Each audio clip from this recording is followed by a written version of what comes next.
everyone, and welcome to YarnGasm. I'm Kristen, and this is episode 109, and it is June 2nd, 2014, Monday evening. And thanks for waiting for me to podcast or thanks for waiting for me to return to podcasting while I went on vacation. If you are just tuning in, welcome to the show. Thanks for giving my show a look-see. But yeah, if you're just tuning in, me and Dennis, hey everyone, and welcome to YarnGasm. I'm Kristen, and this is episode 109. It is Monday evening, June 2nd, 2014, and I am back from vacation, and I'm knitting on the show. That never happens. Once in a while it does, but anyway. I'm back from vacation, and if you're just tuning in, first of all, welcome to the show. Thanks for giving my show a look-see, and if you're a returning viewer, welcome back. So as I was saying, if you were just tuning in, me and my husband Dennis, we went on a maybe six-day vacation to Mexico. Yeah, Mexico. Never been. I've heard things. I was a little apprehensive about going the first time around, but we survived. Otherwise, I wouldn't be here podcasting. But yeah, we went to Riviera Maya, which is about, I would say, 100 miles south of Cancun. So if you look on the map, it's like you get that wide angle of Mexico and then like the tip that kind of curves around at the bottom. We were kind of around there. So I don't want to give you like a whole I won't give you a whole play-by-play vacation, but we had a really good time. Obviously, the food was amazing. I have to say, it was we felt safe the entire time. I know if you're from wherever, you've probably heard things about, Mexico, oh my gosh, do you get sick or whatever. We did not get sick. We did an all-inclusive stay at a resort called, the Bel Air. I don't know how familiar you guys are, but it's very close to Tulum and Carmen de Playa. But it was, the food was very good. I wouldn't recommend the all-inclusive thing because, the drinks are kind of watered down and the food is kind of a little mishmash at a resort. You don't get the full authentic experience. So after day 3, me and Dennis decided we're going to town. We're going to explore and get us some good Mexican food. So that's what we did. We went to Playa del Carmen, which is a very touristy area. There's like a main strip that full of tourists from all around the world. And that was great. I mean, the fact that what I really enjoyed was, yes, I knew enough Spanish to get us by, the basics and everything like that. But, it's like, it was just kind of refreshing going to a part of the world where it's like everybody from all around the world just kind of flocks to. And yeah, it was different, which I really liked. But yeah, the food, ceviche. I'm all about ceviche. Oh my goodness. If you love seafood, I have to say, it's almost like a salsa seafood. It's very light. If you're not into heavy eating, I can't eat fried food, I'm not a huge fan of fried food or bread. I don't like the way it makes me feel after I eat it. So ceviche is awesome. It's just like this cooked fish with like chopped onion, tomato, like a lemony, zesty sauce that goes over it. And it's just really good. I highly recommend trying it. And they make it out of every kind of seafood you can think of. But yeah, so we had a really good, as I said, we had a great time. Took lots of photos. I'll try and post some in the show notes. So you can, if you follow me on Instagram, I'm sure you kept up with everything. But yeah, on to knitting. Speaking of, like vacation and knitting, I was able to get my knitting needles on the plane, coming and going. We did a connecting flight from New York to Chicago, then from Chicago to Cancun. And if you're familiar with flying out of the U.S. to a destination, if you fly, at least with wooden needles, they don't give you a problem. And, I always print out like a sheet from the TSA website saying that, I can fly with needles and get through security, yada, yada. But the problem is if you're flying out of the international destination, generally I've heard that you've had problems. I've had problems, especially when flying back from London back to New York. they confiscated my knitting needles. But at the time, I was using the metal needles. And since then, every time I fly, I always fly with bamboo or wooden needles. And so going there, we did the whole carry-on thing. We didn't check any bags, but I made sure that I at least had wooden knitting needles. And flying out, they had a whole case at the airport in Mexico, of things, no-fly materials, and knitting needles were in there, like the long metal knitting needles that look vaguely familiar like mine, but I don't think they were. But anyway, but yeah, I had a back, I had like 5 DPNs, bamboo DPNs that I will admit, I kind of hid them away in my carry-on just as a worst case scenario where it's like, okay, I had my knit picks, I will get them out later, but right now what I'm using, my Caspians, I had US size 1 Caspians in my carry-on purse with a sock on it, and went through security, x-rays. They didn't confiscate them, which was really cool. I was so relieved. You have no idea. I didn't care about anything else. I was just so concerned, like, were they going to let me on the plane with my knitting? Because it's a 3-hour flight to Chicago, which we transferred to New York, which is another 2 hours. So if they were to confiscate those, I was going to cry because I can't sleep on planes. And reading, I don't know. I was in the mood. So, I was really hoping that they wouldn't confiscate them. And they didn't. So yay, score. I guess lesson learned, any wooden knitting needles, so long as you don't try to conceal it. I had it in project bags. I had it in a project bag, and I had 2 projects with me actually, and I had one in my carry-on suitcase and one in my purse, and they were both in project bags, and I made it very obvious that they were knitting projects, so it got their security without a hitch and a glitch. So score. That's pretty much it as far as my vacation recap. So let's get on to what's on the needles. Actually, I do have something off the needles. Case in point, I did get a lot.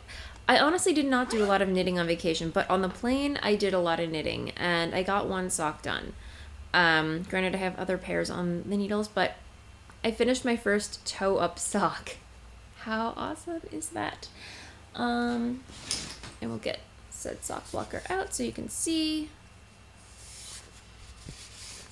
Okay, so here we go. This is my hand dyed. This is actually a new base that I am debuting.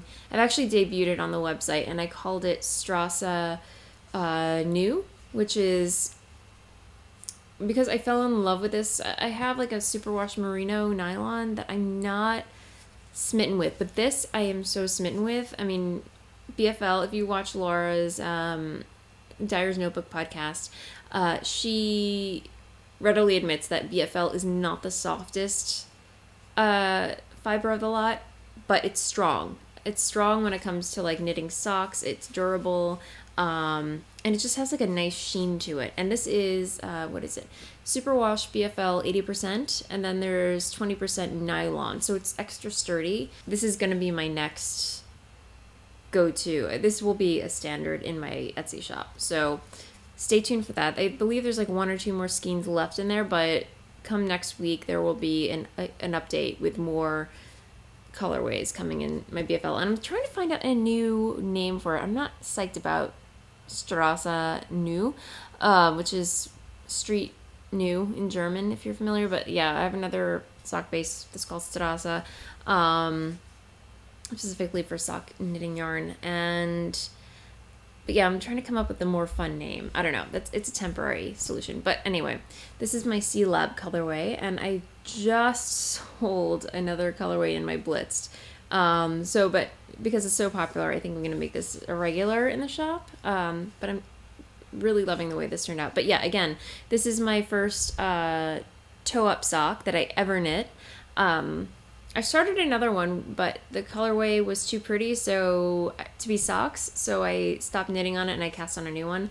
But this is the first completed toe-up sock that I ever knit. So you have the Turkish cast on, which I am a huge fan of. It's amazing. I don't know, it's just so fun to do, and the reason why, if you watched the last episode, the reason why I'm really enjoying the toe-up socks is because, again, less stitches to cast on. Not so many. You cast on 14 stitches, and then you just increase until you have, in my opinion, 64 stitches on your needles.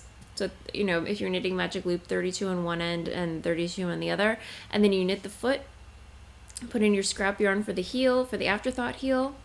This is an afterthought heel, right here. And which is basically like if you're knitting toe, you know, top down, it's your basic toe decrease. So if you're knitting top down with, you know, an afterthought heel, you're doing basically 2 toe decreases. So you put in your scrap yarn, knit, and then you do your toe decrease, take out the scrap yarn, and knit another toe decrease. So with the Kitchener stitch. So the only Kitchener stitch is on the heel for this one. But yeah, Turkish cast on, increase, knit the foot, put in your scrap yarn, and then you knit the leg, and then you knit the cuff. The only thing that I have to say about this is, in my inexperience, I have to figure out a more stretchy bind off, because this is very tight. I may take it out and do a more stretchy bind off, because that's the thing. If you knit ribbing and then bind off the regular way, it's not as stretchy. So I'm sure there are plenty of tutorials to be had on YouTube, which explains like a stretchy bind off. But yeah, so that's my one challenge right now. So, but you know, I started knitting the second one on the way back, and here we go. So I'm doing my toe increase, and then yeah, so that's where I am. I have so far. Yeah, no, I have 64 stitches on the needle now. So now I'm just knitting the foot until I want to get to the heel, and I'm using my Knit Picks Caspians. So love these. I so far have no qualms about these. They feel great when you're knitting with them. They have a nice sticky. They don't slip like metal needles. And these are the fixed, so they're not, you know, the interchangeables. Which, by the way, thank you to everybody who commented on. I think I mentioned something about how the interchangeables, this twisty thing comes loose, and you need the key to actually tighten it, so it doesn't come. You know, the twist doesn't loosen while you're knitting, which is a problem I'm currently having with this next project that I'm gonna talk about. So yeah. But anyway, this has been living in my Jessalou lighthouse bag with a lobster inside. I love it. Yeah. Okay, next up, the other project that I worked on, the second leg of the trip. I honestly didn't work on it going to New Mexico, but I worked on it when we came into Chicago. We had 2 more hours on the connecting flight, so I put a major dent in this. And this is my Daybreak shawl that I'm knitting, second Daybreak, using Jinx yarn, her single merino, which is a lovely, lovely and soft single ply yarn. I think it's superwash merino. Do I have the tag? No, I don't. But I believe it's 100% superwash merino, single ply, in charcoal and lavender tea. I'm not sure how many more stripes I have to do. I have to double check the pattern. But I was able to put, within 2 hours of the flight, I was able to put in, I think maybe from here up, I was able to accomplish. So it's a lot. And these are the stitch markers the lovely Ellie gifted me. So I'm all matchy again this week. It's awesome. And again, I'm using my Caspians. And these are the interchangeables. So it has not been giving me severe problems at all. So, but yeah, charcoal, which is lovely gray, and lavender tea. So obviously I'm using more charcoal than lavender tea. But yeah, I think I'm almost done. And it's such a great pattern. I highly recommend. You have to knit, just like you have to knit a Ishbel by Isolde Teague, you have to knit a Daybreak. It's just standard knitting. I don't know, knitting 101 for semi-advanced knitters. It's like classic okay, I liken certain patterns to classic novels. It just makes sense, you know? one does not go through life without reading certain books such as Catcher in the Rye or Pride and Prejudice. One knitter does not go through life without knitting a Daybreak, an Ishbel, a featherweight. I don't know. However you want to look at it. You know, that's my analogy. So, and it's living in a little bag right here. Oh, and here's my TSA all crumpled, my TSA paper all crumpled up. I kept it in the bag. Transporting knitting needles and needlepoint. But yeah, in case you're curious, you can just go on the US TSA website. It's all there. Oh, and one thing I wanted to show you guys. One thing that I made, well, I didn't make him buy. He was curious. He wanted to get one anyway, but he wasn't sure which one he should have gotten, but Mexican wrestling masks. I don't know if you're familiar with the movie Nacho Libre with Jack Black. Yeah, apparently in Mexico, you got to do they have the sombreros that are all sequency. I was very bummed. I wanted to get one, but I just didn't do it. I didn't buy it. But Dennis found a mask, or he's torn between two, and I made him get one. So I'm just going to show it. Yeah. If you follow me on Instagram, you saw him wearing it. I was like, you are so getting this. This is going to be his Halloween costume this year. So, but how awesome is that? Next up, is for the Anyman's Knit-Along, Anyman's Jumper Knit-Along that I'm co-hosting with Ellie of the new FO and Die podcast. She started due to certain complications or whatever, she started fresh with a new podcast called FO and Die, which actually debuted today, the pilot. I haven't watched it yet, but I'm going to very, very soon. But yeah, me and Ellie, we are hosting. I will post a link to it in case you were following her other podcast. But yeah, we're hosting the Anyman's Jumper Cal, in which we are knitting sweaters or jumpers or cardies, whatever you want to call them, for the significant males in our lives. And Dennis happens to be mine, so I'm knitting him the Ranger cardigan, which is a pattern by Jared Flood. And it's slow going, but I made a lot of progress on it this past weekend. But yeah, this is the body, and the yarn is Malabrigo Rios, which is a lovely 10-ply worsted superwash merino, and the colorway is cocoa. So here, it's super potato chip knitting, but again, each row is 197 stitches, close to 200. So I think we drove up to my parents yesterday, which is about an hour drive from the city, but I managed to get in 5-6 rows.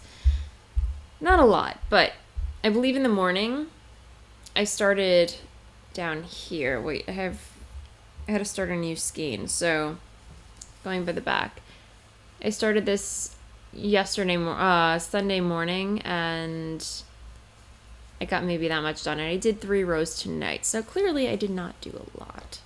But again, slow going. The deadline has been extended. I believe it's June 22nd, so it's coming up fast. It's coming up really, really fast. So I've been trying to put a huge dent in this, and I'm not going to finish it in time. But more and more people are joining the Ravelry thread. So yeah, we have a chatter thread, and then we have finished object thread. So, please post all your projects in your progress. You can one post per person.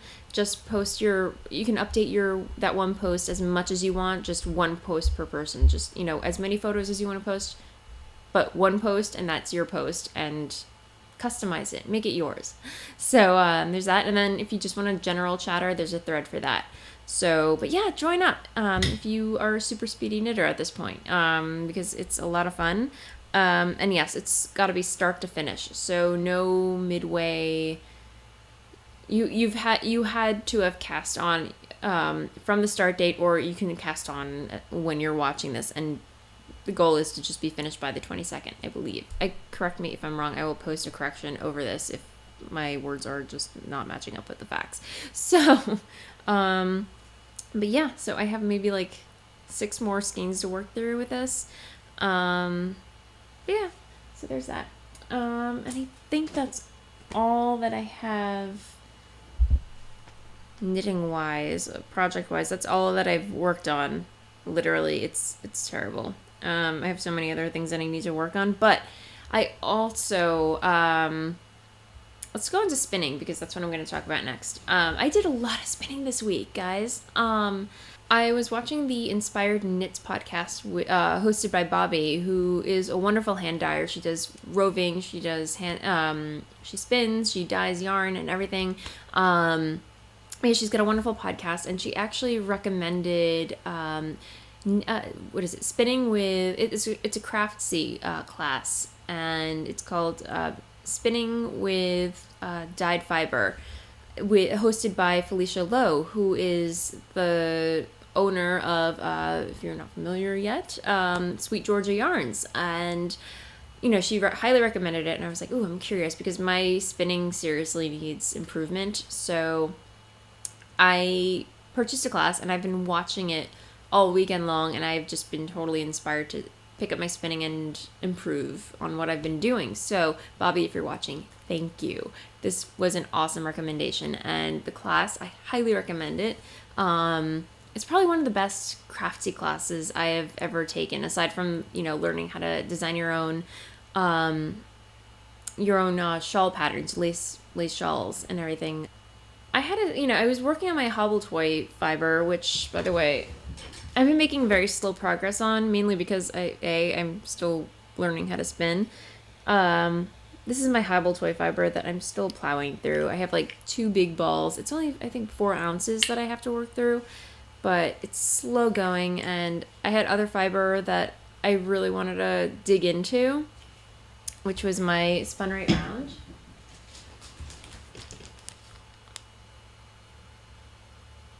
Neighbors.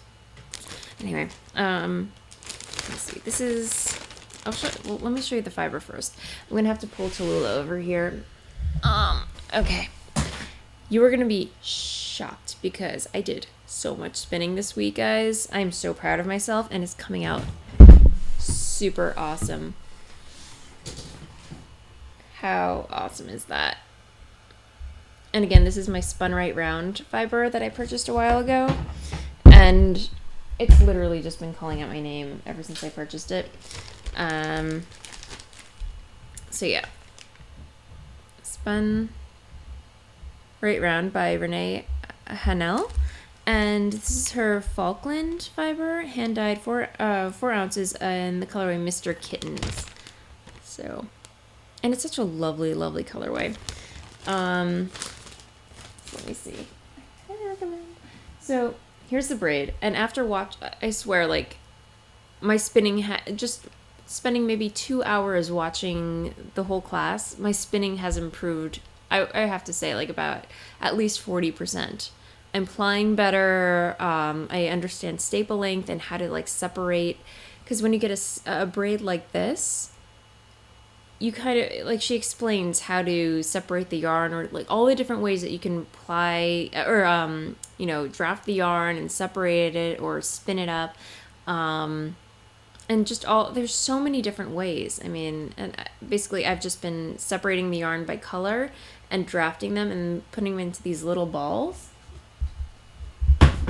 because ultimately I want to preserve the color. So that's my goal for this. Just preserving the color, maybe kind of making like a self-stripey type of yarn. So I've just been pulling off the braid and, going color by color. So I'm having a lot of fun with that, and it's going super fast. And again, highly recommend the class. I will, of course, post a link in the show notes. Other spinning, I think that's it. Let me see. But yeah, thank you, Bobby, for the awesome, awesome recommendation. And we have a kitty. We have a kitty. Mwah. How you doing, babes? You saying hello? You saying hello? Okay. She wants to sit on Mommy's lap. She's been so clingy since I got home. Like, she would not leave my side. As soon as, like, we had friends come over and watch, like, check in on her and play with her. She's such a scaredy cat. But, like, as soon as I came home, me and Dennis, she would not leave our side. She just clung, like, Mommy. She's my child. Anyway, so no shop update this week. Because I honestly have not had time to dye up any new fiber or anything. And the yarn that I posted this week, was fiber that I did not have a chance to photograph and post on the site the previous week. So kind of backtracking, but I'm going to be back on track the following in a week or so. So you should be seeing more and more stuff pop up in the shop. So I'm really excited about that. But other than that, I think that's it for this week. I know I'm forgetting something. I want to talk about something, but it's blanking.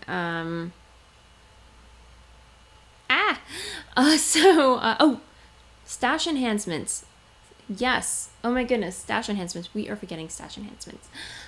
So before I left, Jinx Yarn, Laura, she sent me, we did a yarn swap. So I gave her some of my yarn and she gave me some of her yarn that I really liked.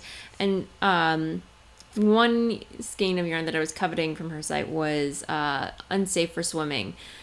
It came like literally the day before I left for vacation, but did not have enough time to wind it into a cake. I did not know what I wanted to make with it.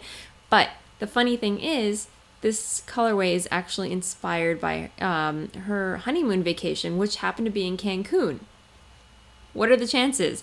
And, she's emailed me. She goes, it's totally fitting and everything. I was like, oh my gosh, that's such a coincidence. But how awesome is that colorway? And again, I'm smitten with her single ply merino.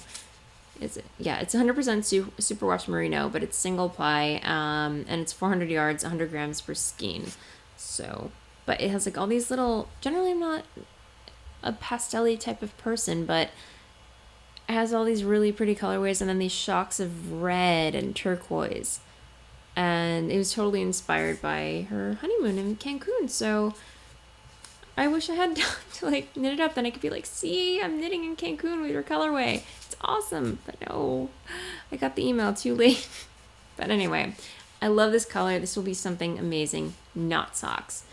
So there's that. And then the other stash enhancement that I did, which I just received today. Kitty, I'm going to have to kind of not. Let's just get a little kitty time. Hello.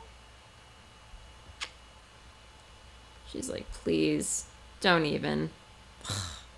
Mom, you're embarrassing me. Okay. Before you jump off my lap, I'm going to try part 2 of stash enhancements. Because I was watching the lovely and amazing Miss Molly of a Homespun podcast, Homespun House podcast. She highly recommended carbons, and I've kind of been on the market for some new needles, and I invested in some. I went to the Loopy U and they had a pair of US 5 DPNs. Why DPNs? Because I'm still working on my Vivid blanket, if you're not familiar. I always say not familiar, but anyway. It's just what I say. But yeah, I'm still making progress on my Vivid blanket, which it's going to be a summer project, I think. If we go to Cape Cod, I'm going to work on it with that. But I ordered a pair of Caspian needles for that, and one broke. So, and I've just kind of been on a lull with it, and I wanted some inspiration or just some motivation to like pick the project up again. So I got some carbons, and the price point is not bad. They retail at $14.95 US, which is half the price of if you get signature needles. They're like $40. And I'm not very big on signatures. I don't know, they're too pointy, very stabby, and they split my yarn. So I'm going to try these, and they look very lovely. They're kind of heavy, but they just came today, so I'm very excited about that. And I also, of course, I had to order a pair of US circulars for knitting socks. So these are my go-to 1.5 US circulars, 40 inches long. So like I have a lot of sock yarn to go through, so I can knit as many socks as I want at the same time. Go figure. No focus, Kristen, right? Okay. So that is it for this week. Thank you so much again for tuning in. As always, I will post show notes, photos of vacation if I can, and links to everything that I talked about in this episode. Thank you so much again for tuning in, and please leave a comment in the Ravelry group thread. I love hearing from you, as always. I'm available on Twitter, on Ravelry, Instagram. I'm Voolenvine, that's Voolenvine. For shop updates and everything, check out voolenvine.com, and my blog, voolenvine.blogspot.com. No, I'm sorry. I apologize. Forget that. voolenvineknits.blogspot.com for show notes. But you can always access it through voolenvine.com. So, that said, have a great week, and I will see you next time. Bye. La, la, la, la.